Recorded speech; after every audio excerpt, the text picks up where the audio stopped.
Boa noite a todos. Esse capítulo é muito interessante, porque ele nos faz um roteiro dos mundos em que podemos viver. Esse roteiro é descrito nesses primeiros capítulos do Evangelho como para a gente atingir uma verdade e uma vida plena. Quando a gente fala que a casa do Pai tem muitas moradas, é como a gente imaginar uma cidade.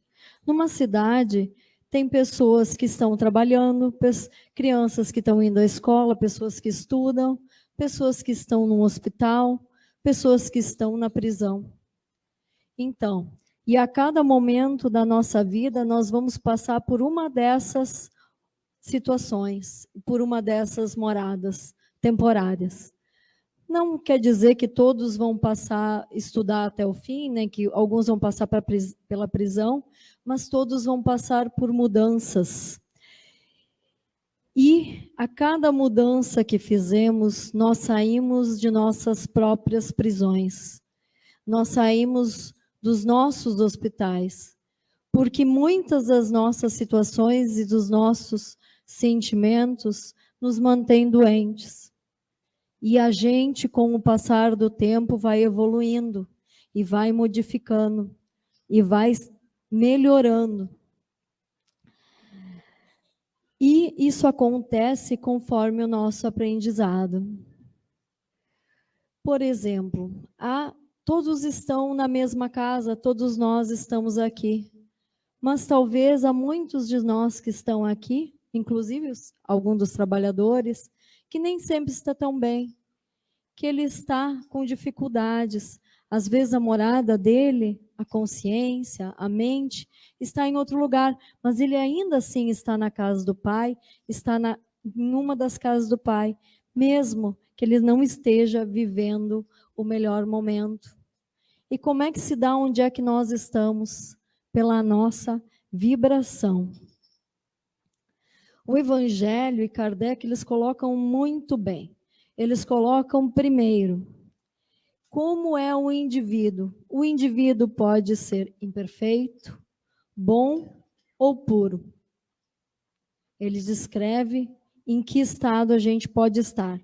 Depois ele descreve os mundos, inferiores ou superiores, de expiação ou provas e regeneradores. A doutrina espírita, como a gente vê, ela é cósmica. Quando a gente fala em vários mundos, a gente vê que não é só o nosso mundo, não é só o nosso planeta Terra. E ela também é dinâmica. Os mundos são criados, os seres são criados e eles evoluem, né? Assim como a gente percebe que conforme a gente vai lendo a doutrina espírita, a gente vê o quanto ela é lógica e inovadora. Ela já é uma transformação. Se a gente lê a Bíblia, algumas coisas, mesmo que seja a mesma coisa, eles explicam de formas diferentes. E o que nós buscamos quando a gente fala em progresso? A gente fala em progresso moral. Que nós nos melhoremos, que o nosso coração melhore, que o que a gente pense melhore, o modo que a gente haja melhore, o modo que a gente conviva melhore. Mas, para nós termos tão diferentes mundos, a gente precisa do progresso material. Não tem como a gente dizer, não, eu só vou me preocupar com o progresso moral. Não, esse progresso moral, ele vai se misturar com o progresso material. E é ali no progresso material que o nosso progresso moral é testado.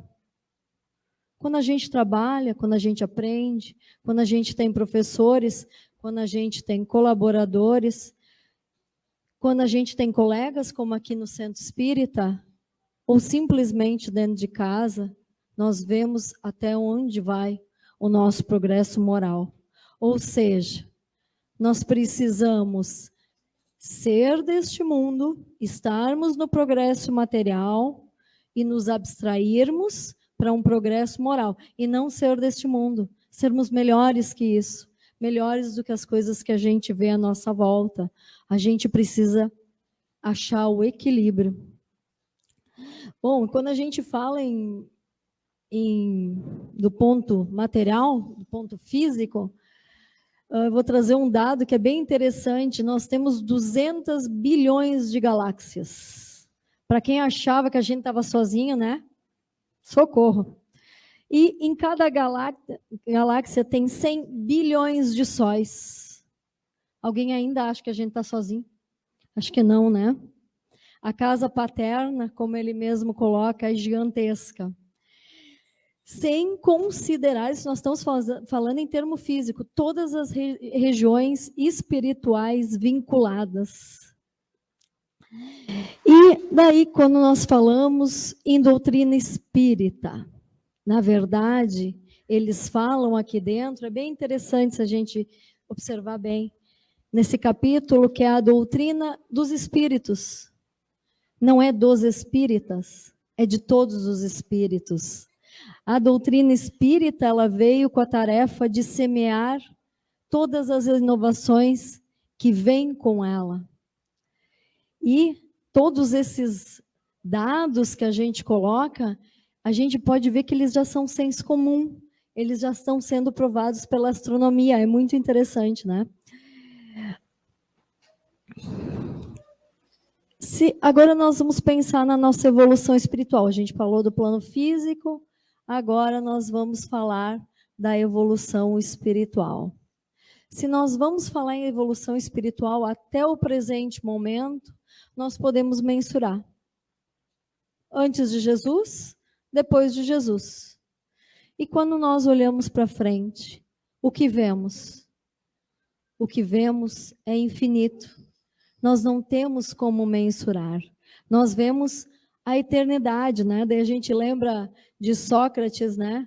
Que ele dizia, só sei que nada sei, ou que pouco sei. Ou quanto mais estudo, eu vejo que menos eu sei. Então, ali demonstra que a nossa evolução tem que ser contínua, porque parece que nós estamos apenas no começo. Claro, vai dizer assim, mas tem mundos piores que os nossos? Tem mundos piores, mas tem mundos melhores? Tem também. E é lá que nós queremos chegar. O Livro dos Espíritos, na pergunta 55, diz assim: todos os globos que circulam no espaço são habitados? Sim. E o homem da Terra está longe de ser, como crê, o primeiro em inteligência, em bondade e em perfeição. Na verdade, os homens da Terra achavam que Deus tinha criado o universo para eles. O universo não foi criado para eles. Nós estamos muito atrás de muitos que já estão à nossa frente. Muitas vezes o homem ainda está num ponto tal de orgulho e de vaidade de achar que ele é o mais inteligente. E, certamente, quando a gente fala em 200 bilhões de galáxias, certamente não somos. E o texto também fala na pluralidade dos mundos. Existem mundos escolas, mundos prisão, mundos hospitais. Ou seja, para todo mundo tem um lugarzinho, né? Mas a gente vai dizer, mas tem mundos escolas. Ele vai ser só habitado por pessoas que estão estudando? Não, tem todas as espécies de pessoas. Mundo prisão tem todas. Em todos os mundos tem um pouco de tudo. Com algumas características mais marcantes, de bem e de mal. Emmanuel fala no livro do Caminho, Verdade e Vida, o mundo e o mal. O mundo não é necessariamente bom ou mal, mas é a vibração dos seus habitantes que o classifica. Não adianta mudar de mundo se as feridas nos acompanharem. Temos que embelezar nosso mundo e combater o mal. Ou seja, a gente gostaria de ir para um mundo melhor. Vamos diminuir esse negócio. Eu quero ir para para um bairro melhor, eu quero ir para uma cidade melhor, eu quero ir para um estado melhor. Se a gente não se melhorar, nada vai mudar. A gente precisa se melhorar. É a gente que faz o lugar. É aquele tipo de coisa que a gente diz assim, mas eu vou lá e lá vai ser muito melhor. Só se tu estiver bem. E certamente daí aqui já também está muito melhor. Porque tudo está em nós. Nós estamos entrando num mundo de regeneração. Mas as pessoas estão esperando que a mudança venha de fora para dentro. E não é nada disso. A mudança vem de dentro para fora. A regeneração tão falada só acontecerá conforme forem as nossas vibrações no nosso coração. As leis que nos regem estão todas na nossa consciência, mas a gente se pergunta o que é a consciência. A consciência é um agregado de leis e vivências que todos nós temos de todas as vidas que passamos. Algumas estão conscientes, mas a maioria é inconsciente, mas elas estão ali. Então, nós precisamos estar conscientes, nós precisamos ver o que nos rege, nós precisamos ver o que nós, com o que nós alimentamos a nossa consciência para conseguirmos mudar o que está no nosso coração. Pois praticando bem, o espírito é feliz, né?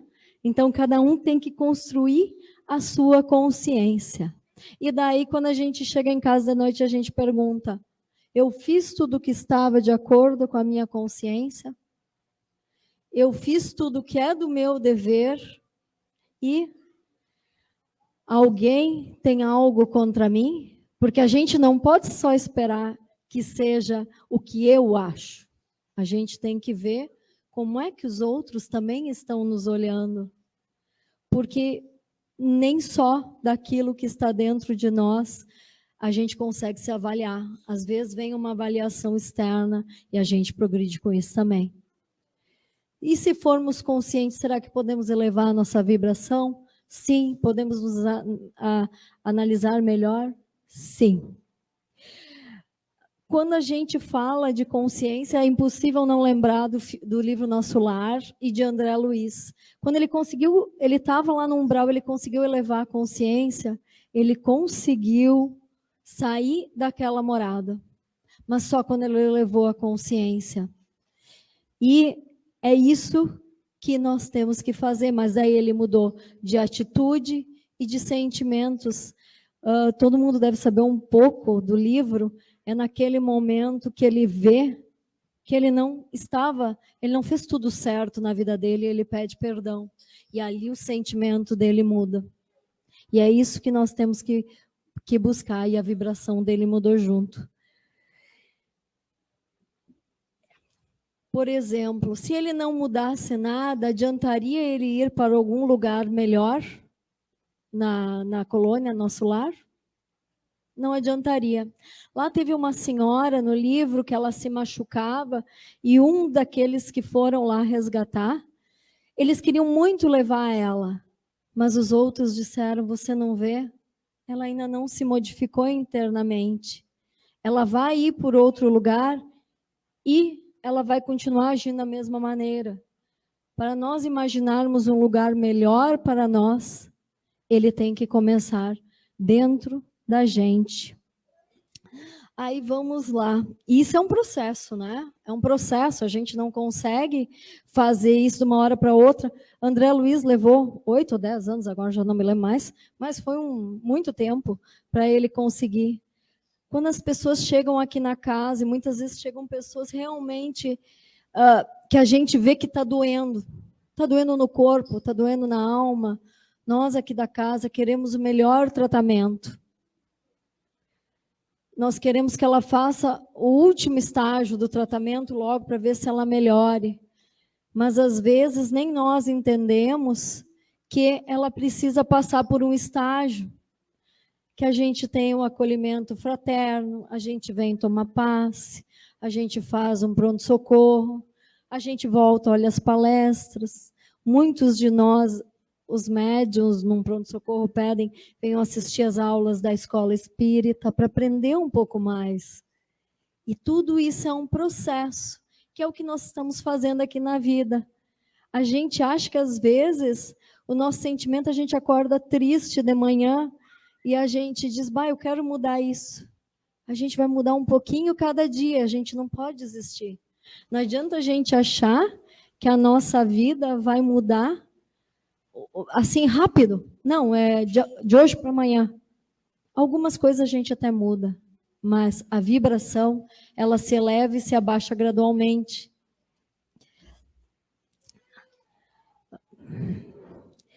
Assim como é tudo em nossa vida. Vou dar um outro exemplo do nosso lar. O André Luiz era médico na vida terrena, e ele queria ser médico lá. Aí ele foi ser atendido pelo Clarencio e tinha uma outra senhora junto. E ela já tinha passado em vários lugares para trabalhar no nosso lar. E o que aconteceu com ela? Ela não se encontrava. E ele estava indo lá para pedir para o Clarencio que ele queria ser médico direto, não queria fazer outra coisa. Quando o Clarencio explicou para ela que ela tinha que começar devagar, com passos pequenos, ele entendeu que ele não ia ser médico logo. E assim é com tudo. Assim é aqui na Casa Espírita. Como é que a gente começa? A maioria de nós começa sendo médiuns de transporte. Vocês sabem o que é isso? É carregar cadeiras para cá e para lá. Depois a gente conta fichas, né? Depois a gente fica na porta. Depois a gente chama as pessoas para o passe. E assim vão os estágios. Depois a gente vai dar passe, né? E assim a gente vai fazendo as aulas e a gente vai evoluindo. E assim é com tudo na nossa vida. E aí, se a gente for pensar, há muitas moradas que a gente tem dentro de nós? Temos muitas moradas, e elas estão todas na nossa mente. A nossa mente é o espelho de tudo que vemos fora. O coração dá o tom da vibração e a mente reflete. Então, o que a gente tem que buscar? A gente tem que buscar tudo de bom que o nosso coração possa refletir. E daí a gente vai pensar, mas eu não consigo. Mas então vou contar uma passagem do Chico, uma historinha que ele contou. Veio um cara lá com a mãe dele e ele disse, eu não acredito em nada disso. E ele ia lá e frequentava. Ele dizia, não acredito que exista espírito, não acredito que exista nada. Daí o Chico, um dia, saindo com ele, olhou para o céu e disse, olhando ali para cima, isso que tu vê, é finito ou é infinito? O cara disse, olhou para cima e disse, é infinito, né? Porque se tiver fim, como é que vai ser esse negócio, né? Não pode ser finito, tem que ser infinito. Então, o Chico botou a mão na testa dele e disse assim, por que aqui, na testa dele, é finito? Quer dizer que em nenhum de nós há limites. Se a gente consegue ver o infinito do céu, nós também somos infinitamente capazes de transformar as nossas vidas. Que assim seja.